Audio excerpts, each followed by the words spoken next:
This is Changemakers with Katie Gore, finding the right solutions for the affordable housing community. This week's Changemaker is Leonard Spicer, the Executive Director of the Newark Housing Authority, which oversees 45 developments across nearly every neighborhood in Newark, including 10 elderly, disabled, and 34 family developments, with scattered site projects throughout the city. Leonard has extensive experience in the public housing sector. He also combines his leadership from his time at the United States Department of Housing and Urban Development with a deep commitment to improving community living for the residents of Newark. Leonard, welcome to the podcast. Thanks for having me on. I appreciate your time. Thank you for being here. We've got a lot we want to cover, so I want to jump right in. But I like to start these podcasts first by really hearing about your early ramp into the industry. Would you mind sharing with us how you got started working in affordable housing?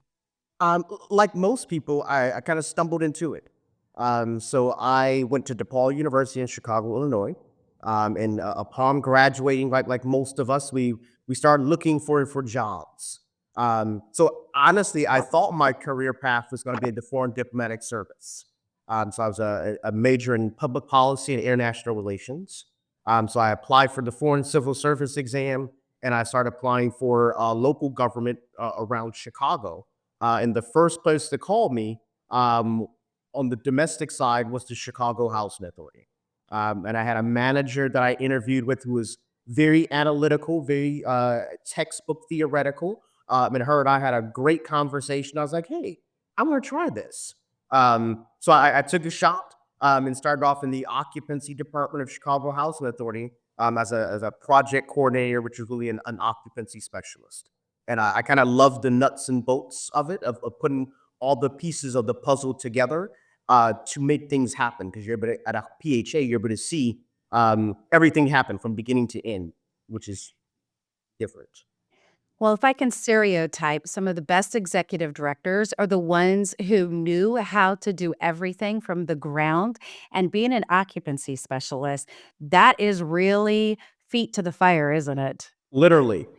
We were managing the wait list at that time. Chicago's, as I'm sure you're aware, one of those unique housing authorities where they outsource all the day-to-day operations of all the sites. So we were routinely working with the property managers and the various management firms, but we still received all the waitlist applicants. So it was still touching base with those residents that were looking for housing, actually those individuals looking for housing, but also having a lot of one-on-one conversations with the community about how long they've been on the wait list, how the family composition has changed, how their income has changed, and just kind of working through all those things. So it definitely was never a boring day at CHA. So let's talk about your time at HUD. This is an interesting sort of off-ramp moment. Um, Tell us about what you did there and maybe what you saw from that different seat, no longer in the operator role, but now in the regulator role. What was your time like there? Right. Again, I ran the gambit of my time at the U.S. Department of Housing and Urban Development. I started off as a portfolio management specialist, a GS9, so came at the entry-level professional position in the Fort Worth field office. And we had jurisdiction of about 80% of the state of Texas. So from those small rural housing authorities that were about 50 units, in the middle of a very rural area to the very largest housing authorities, some which are the Dallas Housing Authority. I think that was probably the largest housing authority in our jurisdiction. So it really varied from 50 units to 10, 12,000 units, right? But in that role, it was a little bit of everything, touching base with the housing authorities. Are you leasing units? What are your REACT scores looking like? What is your occupancy plan, your capital fund? But it wasn't, for me, it wasn't just there because I started off doing that, but I also transitioned to being a division director in the New York City field office. So working with the largest housing authorities in the country in New York with the NYCHA, the HPDs, and then transitioned over to Newark as the PIH director, so then having jurisdiction of the entire state and engaging with all the house authorities as well as the various groups throughout the state of New Jersey, and as well being a receiver. I work as a recovery administrator for house authorities are declared in default, when HUD comes in and takes possession of the house authority. In that capacity, I was working as um, interim executive director, board chair, interfacing with the congressionals, the mayor, HUD headquarters on the day-to-day operations. And realistically, years ago, I did a couple of disaster deployments, as we called them, with HUD. So working with the Office of Recovery Administration for Disasters on Hurricane Harvey. So really working with people who are directly impacted and trying to help them find with secure housing. So I've kind of done a lot in the regulatory side, on the HUD side in PIH, and look at it from GS9 to GS15. So I have a question. When you were serving as the Public Housing Recovery Administrator, is there something, and this is a huge stereotype, so like maybe drill down to the details and guide us here, but was there something that you could see, aha, this is where housing agencies got it right, and this is where they're all failing miserably? Are there a couple bullet points in each of those that you saw, or was it really different for every single city? There are always underlined, it's different in every scene, but there are underlying items that will carry from one place to another. And what I will say is you have to have an informed and educated board of directors, board of commissioners. At every housing authority that I saw that was in substantial default, whether however HUD stepped in, you had a board that was not informed and was relying solely on the executive director to give the narrative. And that can be good if you have someone that is well intentioned in doing things the right way. But if you have someone that just doesn't know, then they're painting far outside the lines. And you're not aware of that until it's too late, because that's when you have people from HUD coming in to do reviews and to slap your wrists on what they did that they shouldn't have done. And I mean, ultimately, it's a business driven model, but there are impacts to residents' lives. And I think that board being able to have the handle on policy, performance, and just being able to kind of have that true board role. So I could see where that would be one of the major indicators if it's going right or not. Definitely. And we have to have conversations on those annual, we all get the FOS scores, the assessments from HUD.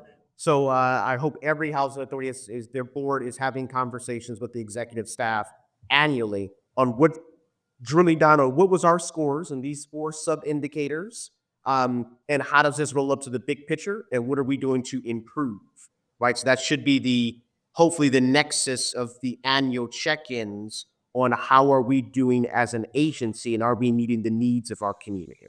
I like to commonly use an example when I worked in public housing, and we would go out and do a pre-react inspection, and we'd do a property tour, and we'd have everything tight and tidy, and then 1 or 2 days later, you'd come back out and you're like, "Wait a minute, we just had the grounds cleaned up. What happened here?" But that demonstrates constant vigilance, and even though you had it together 1 day, 2 day, 30 days ago, that does not mean you're gonna have it together tomorrow, and that constant vigilance is hard on staff because these are complex programs, but, what I like about what you're doing here in your role is that you have brought a multi-layer approach to performance management and accountability. So, without giving the punchline first, why don't you tell us what your approach to just creating that performance platform and that culture, how is that impacting your leadership in your current role? I try to be more hands-on than I probably should. But what I believe is you have to meet people where they are, right? And part of that is having those challenging conversations, but also being able to speak to people in language that they understand, which means oftentimes you have to have the prerequisite background to understand what they're going through. So from my perspective, I've been a property manager.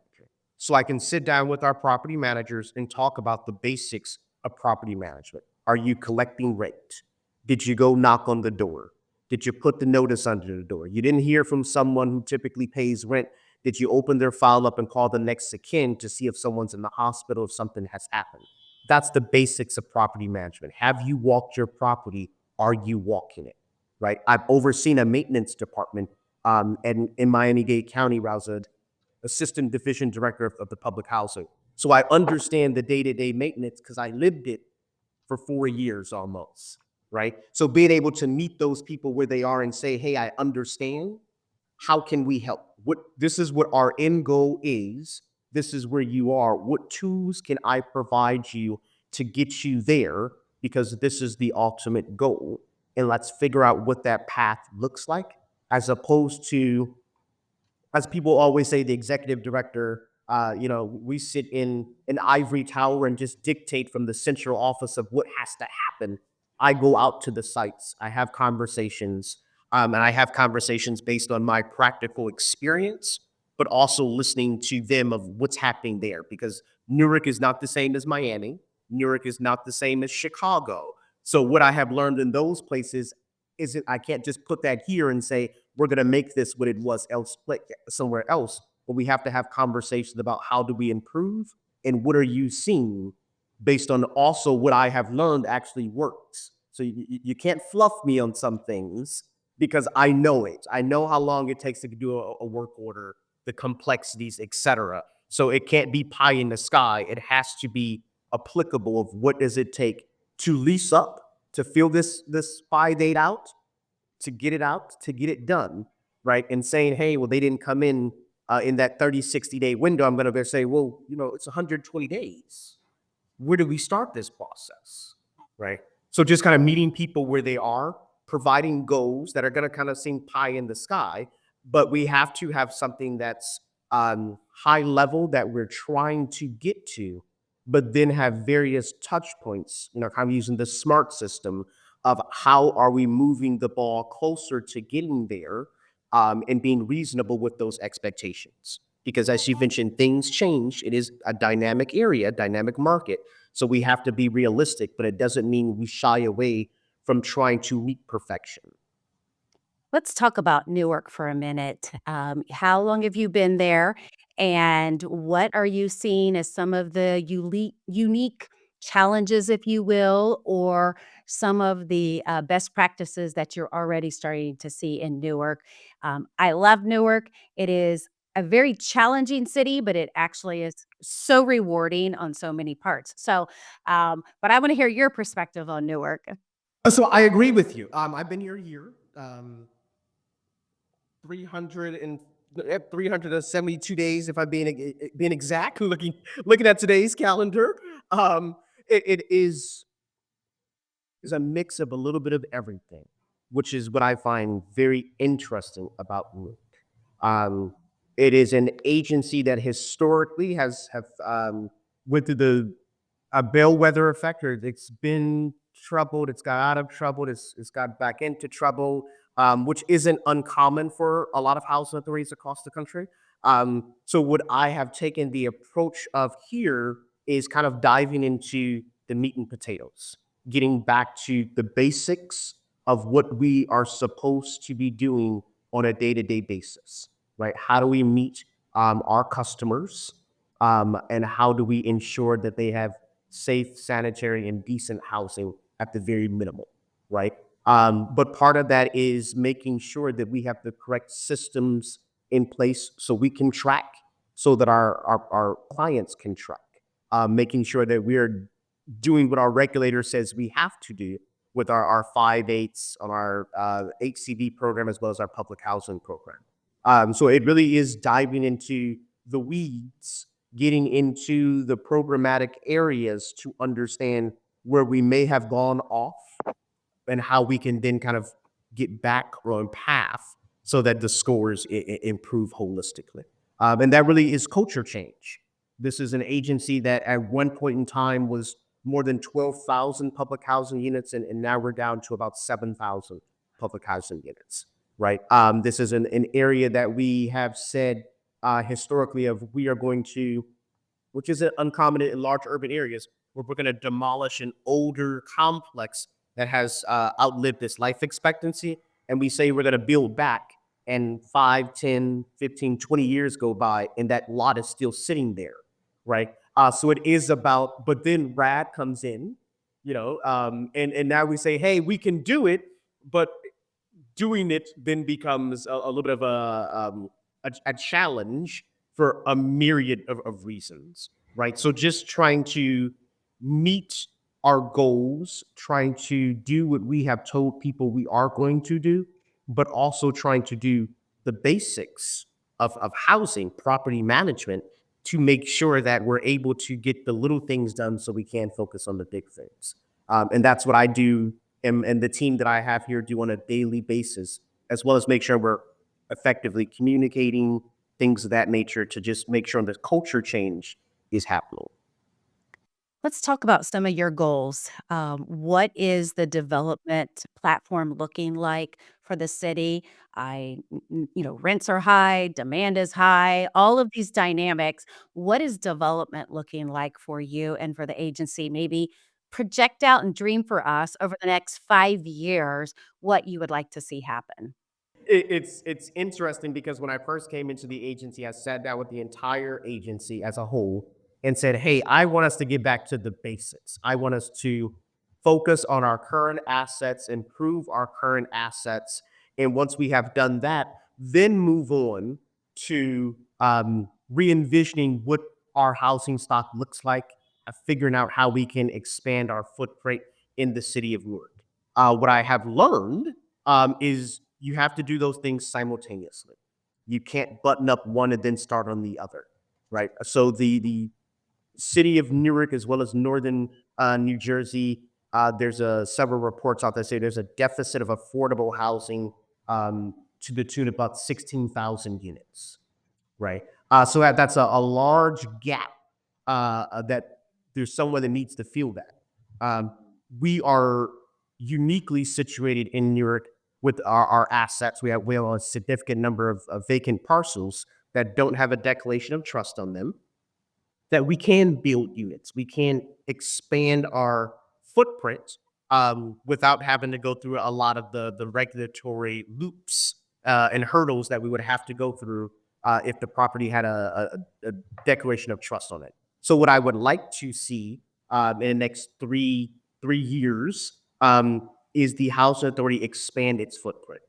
So that means building in our vacant parcels, acquiring assets, whether it's buying back Hope Six properties, whether it is developers that are looking to get out of those low income tax credit deals at the end of the compliance period, to acquire those assets so that we are able to step into the gap to reduce the number of affordable housing units that are needed in northern New Jersey, specifically in Newark, but really work with our development partners in this state to figure out how we can bridge the gap, right? So I want us to expand our footprint. I want us to continue to work on sustaining our current assets while looking to reposition those assets, because a lot of our assets were built in the 40s and the 50s. And hey, climate change is real. People need AC here. Um, and they just weren't thinking of that 70 years ago when they built those units. And it's just not possible to put those in. So we are looking to do all those things as we focus on the basics as well. But I really want to see us expand our affordable housing footprint, work with the city, the state, the county, to work collaboratively, because this is not a housing authority endeavor. It's an endeavor that all of us have to take on, that all of us have to have ownership in. But as well, given who we are, we understand that we have to play, as a housing authority, a major role in what that looks like, because that is our book of business. I appreciate hearing your balanced approach because so many executive directors are out there just develop, develop, develop, but then they are forgetting that back of house operation core. And so I appreciate hearing the balanced approach that you're realizing you got to shore up what you do best, what you have in hand, today's task, but then you're also visioning for the future. So great job in hitting both of those marks because it really is a push pull relationship, isn't it? It is. It is. And every day you're rejigging the alignment, right? So again, we have to meet deadlines according to HUD. You know, when we're going to put a chap in, when they're reviewing those, when we can go to closing. So we have to back into those dates. But equally so, which has happened since I've been here, you have significant capital needs, and you think it's fine. And then winter comes, spring comes, you start to go into those mechanical, electrical, plumbing systems, and you're going, whoa, I don't have $8 million to shore this up to get us through the next heating season, right? So then you have to reposition your timeline to say, how am I going to reposition this asset? Because it's going to be a significant monetary drain on the agency. And more importantly, I can't have people living in these conditions long term. So then you have to bring everyone back to the table and go, this is what it is. How can we move this to the front of our line of priorities as opposed to third or fourth, like we thought we were going to be able to do? And there is nothing fast about making changes in asset management because, even if you think, oh, it's just a roof or, oh, it's just, a plumbing upgrade, whew, there is nothing fast about those upgrades. And that is if you think you know what the floor plans are and what's behind the wall. When you're talking about properties from the 40s, 50s, 60s, it is anybody's guess what starts to happen. So a big endeavor there. Let's talk about Newark because there's something really interesting beyond all the fabulous dynamics of location and culture and community. But I want to talk about rent control because this is a unique dynamic for Newark.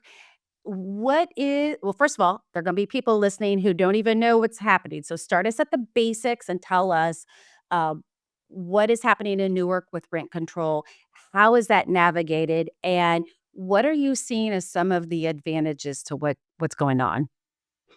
Yeah, so Newark has tried to take bits and pieces from places around the country, and closest to us is New York, that most people are aware of rent control, and they're doing their own version of it, right? And they're several different iterations in several different ways. So, the city is saying that there needs to be inclusive zoning, which means there's 20% affordable units in any new project that is constructed in the city of New York, right?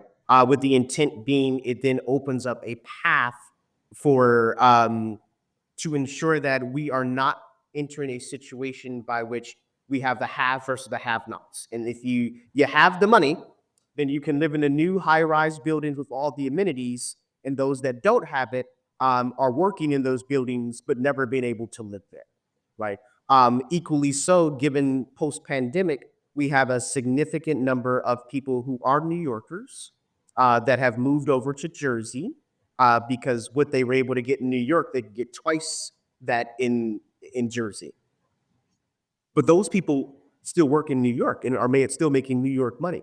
The average person in Newark is walking away with $49,000 a year in income, right? So the city is coming up with different ways, working with the county to ensure that residents aren't written burdened, that we are able to, at the housing authority, increase our FMR family, our fair market rates, to assist individuals looking for housing with our vouchers, but also to ensure that any new development that comes online, new construction, has a percentage of affordability built into it, as well as the housing authority is always looking to self-develop so we can ensure that there are affordability in projects that we take on.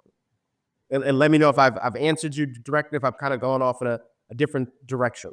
No, it's actually good because I was listening and thinking, if this works out as planned, as far as finding that great balance as far as affordability, accessibility, but not scaring off development.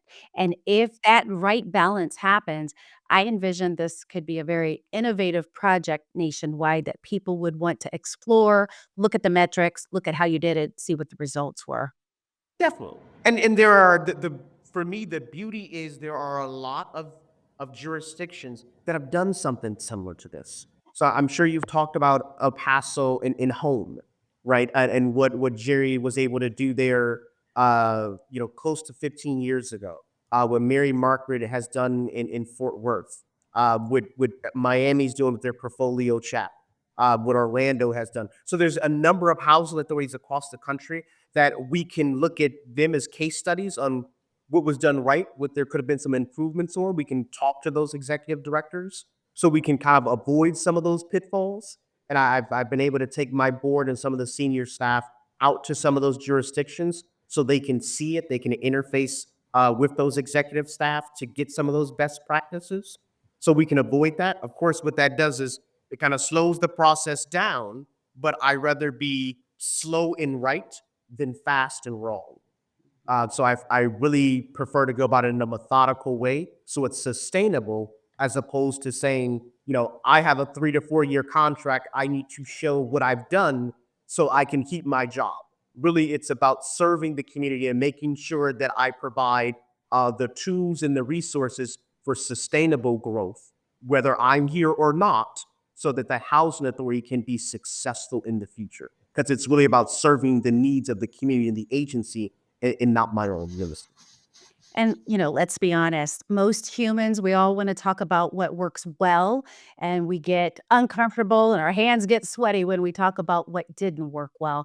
And as an industry, I believe that we need to lean into that because we're only going to be better with affordable housing policy and our national objectives if we're able to say, wait a minute, we forgot about this over here, or we didn't see this obstacle. And then the next community goes, aha, I learned it. I got it. Now I can keep even elevating even faster. So, what you're explaining here is fabulous. And it's not something that's usually incorporated on a leadership objective. So, good job for you and your team there. Speaking of objectives, I want to talk about historically significant sites. You've got one there, Terrell Homes. Tell us what you're learning as far as what you're going through with the process or elements that you're learning as you foster both the comfort for residents and looking at strong partnerships. Just explain what's going on and give us a lesson learned here. Right. So I put my regulator hat on when I stepped into the role for a couple of weeks. I think it's incumbent upon every executive director when they come into a position, CEO, to take a look at what have you inherited, right? And does that still meet your business need, especially post COVID, right? So Terrell Homes is a historical community here in Newark that the housing authority went through or has elected to do a knockdown rebuild. Long story short, so what we did tell all our residents was, hey, you will have right of return. No matter what happens, we are going to rebuild this community and you're going to have a right of return so no one is being left out. What then happened was COVID. And COVID changed the cost of borrowing money, the timeline to complete projects, and it significantly impacted the housing authority's operating cash. So some of the timelines, all the timelines that we had for rebuilding that community have gone left. So what we have done is we were able to secure various pots of state funding that they had to help with these type of projects, and that has moved the first phase along, even though it's still a little behind schedule. But holistically, we said, hey, let's finish that phase out, and then let's all sit around the table to figure out what does this project need to look like. Do we need to envision something different than we initially envisioned in 2019, 2020? right? So that doesn't change what our commitment has been for the community. What it has done is said, hey, we envisioned this was going to be 350 units, but can we upzone to make it a larger, to increase the density so we bring back more units than just the 349 units that were envisioned, right? Does the mix need to be different as opposed to 60% senior, 40% family? Does it need to be 40% senior and 60% family, right? So we're having those conversations now to make sure that, hey, what they envisioned originally, it worked then, but does it look differently now in a post-COVID world 5 years later, right? But also making sure the community understands that, hey, we're going to move forward with demolishing those buildings as we said we're going to do. So you're not driving by year after year going, they displaced us and they said they were going to do something that they never did. So we want to show the community as well as ourselves that we committed to something and we're going to follow through with that commitment. And we're going to continue to go back to the community on a regular basis to say, this is what it looks like. And this is the revised timeline on what that's going to look. And those aren't easy conversations because I wasn't here then, but the community lays that at my feet, and I understand that that's what we said we were going to do. So we're making sure that we follow through with that commitment, but it also includes community input. Mhm. And community input links back to what we talked about earlier, that you're doing a great job of accountability. And so you're taking that seriously when you bring that message back to the community. And it, quite frankly, comes down to tenacity and the sheer will to want to make that happen because there are so many obstacles in the way to get to a ribbon cutting, quite frankly.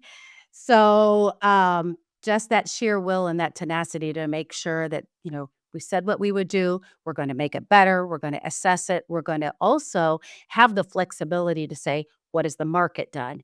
What does the development need done? So great job moving that forward. But I sort of casually joke and I say, when I did resident relocations, I used to not need hair dye, but that but after some of those projects, it's like, whoa, it does take a toll. But again, I come back to that tenacity and that sheer will to want to make it happen and stay engaged with the partnerships. So, good job moving that forward. I know it's going to be a roll up your sleeves kind of moment, but you've got the right approach and you're putting all the things in place. Speaking of approach, I want to talk about partnerships. Okay. Will you tell us what's happening with Connect Newark? Because we've seen a lot of housing authorities. Some of them have gone like just full speed ahead when we talk about digital inclusion, and others have been like, I'm a housing authority. Why do I need to do that? So tell us what your approach is and what's happening. So I believe in working with our external partners as much as possible because they're going to have the expertise. I believe that we are a housing authority. We are a landlord, right? And my expertise is property management. I am not an IT company. I do not know fiber optics, so I need to work with people who do, who that is their expertise, to provide services for my community, right? So we're very lucky to have the buy-in from the city, working with several nonprofits throughout the city and the county. Some of our local companies here who do fiber to provide internet and high-speed internet throughout, at this point, the intent is to be all of our properties, but throughout most of our properties at this point. So we were able to effectuate relationships with them where they were able to do the install through, at least right now, most of our senior buildings, our senior properties moving into our family properties. In some cases, it's free. In most cases, it's a flat rate per month. Initially during COVID, it was $10 a month to get you wireless internet in your unit. And I think it's up to $20 a month now. But that is something that a lot of house authorities don't have. They don't have the fiber optics there to be able to do that. So it has been a blessing for us to have those partners that have that capacity that we've been able to work with, to ensure that we have broadband internet throughout our community, and working to make sure we have it throughout our portfolio. I'm hoping to have conversations with people in the near future about being able to make it free. But again, that's where I'm shooting for. If we can find some other philanthropic organizations that can help us bridge the gap to make sure it's a nominal fee, I'm all for it. But the intent, especially given what we lived through of COVID, of hey, broadband internet is something that everyone needs. It is very quickly becoming a need as opposed to a luxury as some people see it. So we've talked about your leadership. We've talked about Newark. We've talked about your vision and your future plans. I want to talk about you now. Specifically, you are a veteran. You are a community member. You're involved in Alpha Phi Alpha. And I once had a person tell me, if you want to get to know a person, ask them what kind of projects outside of their day job really, really drives them. So I'm posing that when I got asked that question, I was like, oh, wait, I have a life outside of my job? Hold on. So so yeah, take a minute here, but I want to ask you that very same question. What drives you personally outside of your day job? So first, I'm a father, right? So that drives me. I have a 3-year-old, and I am his jungle gym. I am his ladder. I'm his playmate, right? So what drives me every day is making sure that I leave my community in a better place than it was when I got there, and I can see that in him every day, right? So when I take a step out of that into my broader community, it really is about giving back. So how can I be of service? For me, it's been in the military. It's been working with nonprofits. It's been working with housing authorities. But with my fraternity, it's mentorship of those in our community. It's been currently I'm helping one of the chapters I'm part of write a grant for building a community center, so we can service the community better, so we can have centralized resources. And that was I thought was going to be a small lift. As I start to get into this 90-page grant, I'm quickly learning this is a much larger lift than I thought it was going to be. But those are the things that drive me. It's really about making sure the community, wherever I am, I have been able to be of service, of value to that community, whether it's in mentorship through our youth, whether it's community service projects, and that can be done, through writing grants or volunteering on the weekends. We all do the around the holidays of the food banks and things of that nature, making sure that people are which is prevalent now was making sure that people could vote, that they were to register to participate in the democratic process wherever their leanings were, and really just ensuring that I create a world for my son to live in that I can say that I helped. So often, people in private business are very much concerned about their nuclear family. Have I provided a trust, a sum of money for my offspring, for my family to live good off of? And that's noteworthy. I don't say we shouldn't do those things, but equally so, it has to be about the greater community, and the people they're going to interact with. Because as we've learned, an ounce of prevention is worth much more than a pound of cure on the background. And equally so, we can create communities by which, if we invest in people when they're younger, that we don't have to spend 5 times that much investing in incarceration, and reform programs later on in life. So I'm really just trying to effectuate communities in which we can all succeed. We all have opportunities, and however I can be of service in that community, I'm there. Th Thank you for that perspective, because it's encouraging to hear that feeding into people, your family, your staff, the community, that there is a moment where all of a sudden you're trying to help somebody else, but you're recognizing the stakes, right? If you just, stay at home and watch Netflix every night or whatever it is, but, thank you for that encouragement. It's a reminder to us all, and, those of us who have worked in affordable housing for so long, I like to say that it is a perspective of a hand up moment. And however we're doing that, it's a good reminder. So as we close out, is there anything we missed that you want to cover? We've covered a wide array, but feel free to close us out on one last note here. I think there is, and I'll touch on the differences of being at HUD, especially in a leadership position, and then coming to a housing authority in a leadership position. Because I think these groups often talk past each other and not to each other. And I think the practical perspective is because very so few of us have sat in both chairs, it's hard to understand what each one is looking for Yeah. because they both have their own set of goals that they're trying to achieve. And we have to work with each other to get there. Being that I've sat in both, what I have observed is there definitely needs to be more forms by which we can communicate with each other. Mhm. I would encourage people, if they have the opportunity, to try to sit in both chairs. Whether you do a couple of years in a HUD role, or at a state housing authority or a state regulator, as well as at a housing authority in a property management position. I'm sure a lot of housers can talk about when they've applied for grants and they sit down and have conversations with the people in DC about why they didn't get that grant, why they didn't get funded for that grant. And they say, well, that's not an emergency, or well, that's not life threatening. And we're going, wait a minute, how are you defining these things? Right.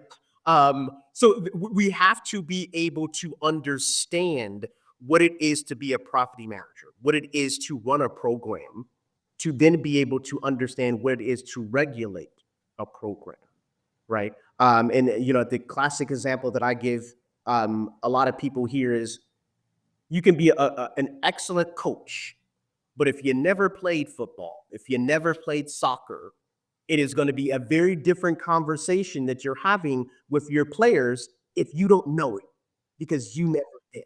You can understand it from an academic standpoint. You can understand it from a theoretical standpoint. But until you've been on that field, until you've taken that hit, until you've had to write the grant, until you've had to do the OAP, you don't understand what it takes to do those things. So we have to be able to have serious, in-depth conversations with those people that sit in the regional offices, with those people that sit in DC about what it is to be a practitioner of the program as opposed to just time to regulate the program. And equally so as those sit at the housing authority, we have to understand what those people in the regional offices as well as DC are trying to effectuate and how we can help back them into the reality of it and figure out what the happy middle ground is because it can't be everyone has to be at 96% utilization. Everyone has to be at 95% occupancy. That may not be realistic in a 9-month time frame. So how can long term we get there and everyone is able to be part of that process? So I would say that. I completely agree. You've made an important distinction, and you're probably one of the few that has the microphone and the experience to be able to make that distinction. So, and the reality is, when you create an arbitrary baseline or expectation, that doesn't always play out in reality. And so there has to be a point where to say, okay, so here's the gaps. Now, how do we solve these gaps? Or what is the expectation from my community? Still being compliant, but realistic. And you're right, those conversations are not happening. And I know based upon the fans of Mr. Leonard Spicer, the people who are going to be listening to this are in both of those worlds. So that was a great inclusion for them to all hear. Well, thank you so much for the time. This has been great. I appreciate what you're doing in Newark and your leadership there, and you just bringing a well rounded level of experience to housing from both chairs. So thank you so much. Thank you for your time. I really appreciate it. Thanks for listening to Changemakers with Katie Gore. To find out more about Katie, go to quadel.com. That's QUADEL.com. This has been a production of Forbes Books Radio.